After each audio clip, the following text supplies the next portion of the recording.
መረጃዎቻችንን በመስጠት ለኩባንያዎቹ ዋጋ እንከፍላለን። ሾሸና ዘቦት የተባሉ አሜሪካዊት የስለላ ካፒታሊዝም ዘመን ወይም ዘ ኤጅ ኦፍ ሰርቪላንስ ካፒታሊዝም መጽሐፍ ደራሲ እንደሚሉት ኩባንያዎቹ የግለሰቦችን መረጃ፣ የግል ንብረትን የመሳሰሉ የቴክኖሎጂ ኩባንያዎች የተጠቃሚዎችን ውሂብ ለማግኘት የተለያዩ መንገዶችን ይጠቀማሉ። ከነዚህም መካከል በቀጥታ ውሂብን በመጠየቅ በግዥ ወቅት የኢሜል አድራሻን በመቀበል አንድ ዕቃ ከተገዛ በኋላ ስለ ዕቃው ጥራት፣ ስለ ኩባንያው አገልግሎት አሰጣጥ ወዘተ ግብረ መልስ በመጠየቅና አገልግሎትን ለማሻሻል በሚል በዳሰሳ ጥናት መልክ የሚቀርቡ ጥያቄዎችን እንድንመልስ በማድረግ ይገኙበታል።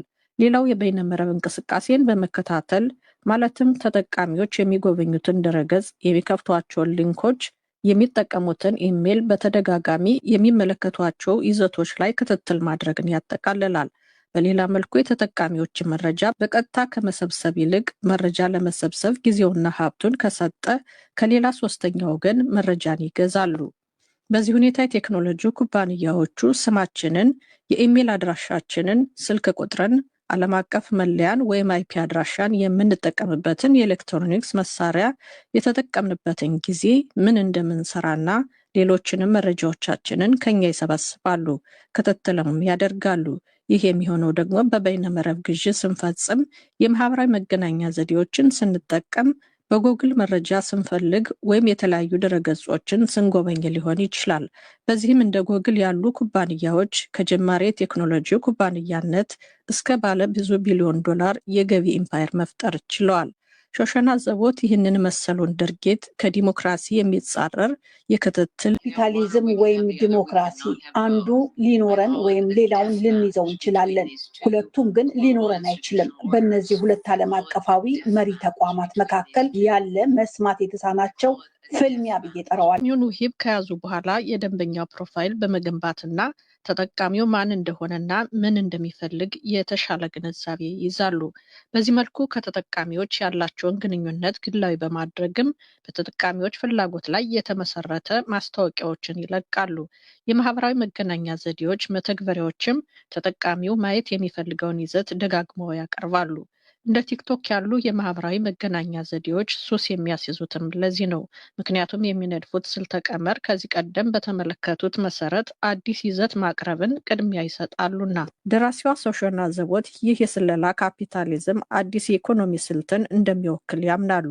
የዚህ አይነቱ የኢኮኖሚ አዝማሚያ ጎግል ላይ በ1990ዎቹ መጨረሻና በ2000 መጀመሪያ ላይ እንደተጀመረ የሚናገሩት ጸሐፊዋ ይህም የሰውን የዕለት ተዕለት የበይነመረብ እንቅስቃሴና የግል መረጃን እንደ ጥሬ ዕቃ ለንግድ አገልግሎት የሚያውል ነው ይላሉ።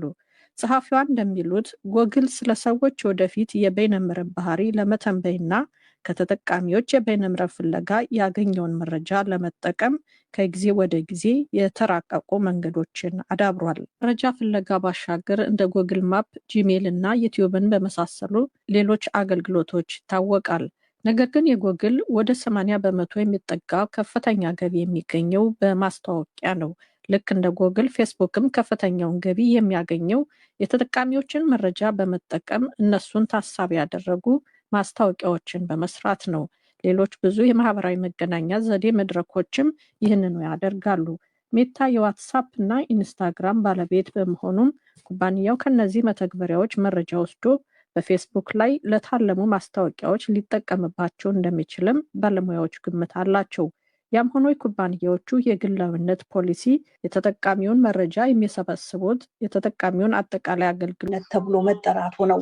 ይህ በጣም ጨካኝ አነጋገር ነው። ይህን የሚያደርጉት እኛን መለየት ስለሚፈልጉ እንጂ እኛን ለመርዳት ስለሚፈልጉ አይደለም። እነሱ የእኛን መረጃ ከኛ ሊወስዱ ይፈልጋሉ። ነገር ግን ሕይወታችንን በማንኛውም ተጨባጭ መንገድ ለማሻሻል ሊጠቀሙበት አይደለም። በቀላሉ የሚፈልጉት መለየት ነው። መረጃውን ለማውጣት፣ ግምቶችን ለመፍጠር፣ ለመሸጥ። 10 ዓመታት የኢኖቬሽንና ቴክኖሎጂ እድገት የምንከፍለው ዋጋ መረጃን ለኢኮኖሚ ጥቅም የማዋል ዘዴ አከራካሪ ነው። የቴክኖሎጂ ተንታኙ ቤኔዲክት ኤቫንስ ስለላ በሚለው ባይስማሙም የቴክኖሎጂ ኩባንያዎቹ የተጠቃሚን መረጃ እንደሚሰበስቡ ያምናሉ። ቃለን ነገር ግን ቆም ብለህ ወደ ኋላ ማሰብ አለብህ።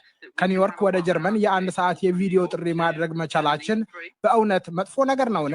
በእርግጥ ያ እንዲቀር እንፈልጋለን? ታውቃለህ፣ ይህ ጥሪ በ1980ዎቹ $200 ያህል ዋጋ ያስከፍል ነበር። እንደ አፕል፣ አማዞን፣ ማይክሮሶፍት፣ ጉግል እና ሜታ ያሉ ኩባንያዎች በየጊዜው የተነሱባቸውን ውዝግቦችና የፖለቲካ ጫናዎች ተከትሎ የውሂብ ግላዊነት ተግባራቸውን ለዓመታት ቀይረዋል። እንደ አውሮፓ ህብረት ያሉ ተቋማት የተጠቃሚ መረጃ ለመጠበቅ ህጎችን አውጥተዋል። በጎርጎሪያኑ 2018 ዓ.ም ህብረቱ ያወጣው ጠቅላላ የውሂብ ጥበቃ ህግም አንዱ ነው። ይህንን ተከትሎ ኩባንያዎች ሂደቱ የሚፈልገውን ውሂብ ከመውሰዳቸው በፊት በኩኪስ አማካኝነት ግልጽ ፈቃድ ይጠይቃሉ። የውሂብ ግላዊነት ጥበቃ ጉሊያሞ ካውንስል ግን ኩባንያዎቹ ይህንን ዘዴ እንደ ስልት ይጠቀማሉ ባይ ናቸው። እሳቸው እንደሚሉት ድረገጾችን መጎብኘት ከቀጠልክ ፈቃድ እንደተሰጠህ መቆጠሩም ወይም ለመጠቀም አስገዳጅ ሆኖ መቅረቡ ግላዊነትን የሚጋፋ ነው። በዚህ መንገድ ተራ ዜጎች መረጃቸውን ጥቅም ላይ የሚውሉባቸውን እጅግ ውስብስብ መንገዶች እንዲገነዘቡ መጠበቅም ስህተት መሆኑን ገልጸዋል። አሜሪካዊቷ ጸሐፊ በበኩላቸው የዲጂታሉ ዓለም ዲሞክራሲያዊ እንዲሆን ይመኛሉ። ለዚህም ህግ አውጪዎች ሊተባበሩ ይገባል ይላች። በአንድ ላይ ተባብረው ህግ እንዲቀርጹ መንገድ እንዲያሳዩ እንሻለን። ስለዚህ ይህንን የምናደርገው ለእያንዳንዱ ዲሞክራሲያዊ ማህበረሰብና ዲሞክራሲያዊ ለመሆን እየታገለ ላለው ማህበረሰብ ሁሉ ነው። ምክንያቱም ያ ካልሆነ የሞት ዘርን ከነዚህ የክትትልና የቁጥጥር ኃይሎች ጋር ጥበቃ ባለሙያው ማክስ ሽራም በበኩሉ የህግ ጫና እየጨመረ ሲሄድ በእነዚህ ኩባንያዎች ላይ ለውጥ ሊመጣ ይችላል የሚል እምነት አለው። በቀስ እነዚህን ኩባንያዎች እንደ ጀግና ወደማናይበት ስርዓት የምንሸጋገር ይመስለኛል። ታውቃለህ፣ ሱከርበርግ ወይም አንዳንድ የጉግል ስራ አስፈጻሚዎች ልክ እንደ አዲስ መሲህ ይታያሉ። ነገር ግን እነሱም ስህተት የሚሰሩ ኩባንያዎች መሆናቸውን እንገነዘባለን።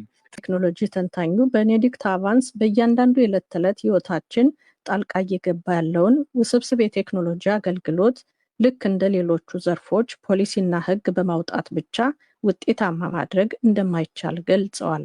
በመሆኑም በተጠቃሚዎች ዘንድ ግላዊ መረጃን ለመጠበቅ ጠንካራ የይለፍ ቃል መጠቀም፣ አስፈላጊ መረጃዎችን መጠበቅ፣ የበይነመረብ እንቅስቃሴያችንን በተጠናና በጥንቃቄ ማድረግ፣ ጠቃሚ የግል መረጃዎችን በዘፈቀደ በበይነመረብ ከማጋራት እንዲሁም የህዝብ ዋይፋይ ከመጠቀም መቆጠብ፣ የግላዊነት መመሪያዎችን በጥንቃቄ ማስተካከል እንዲሁም የዲጂታል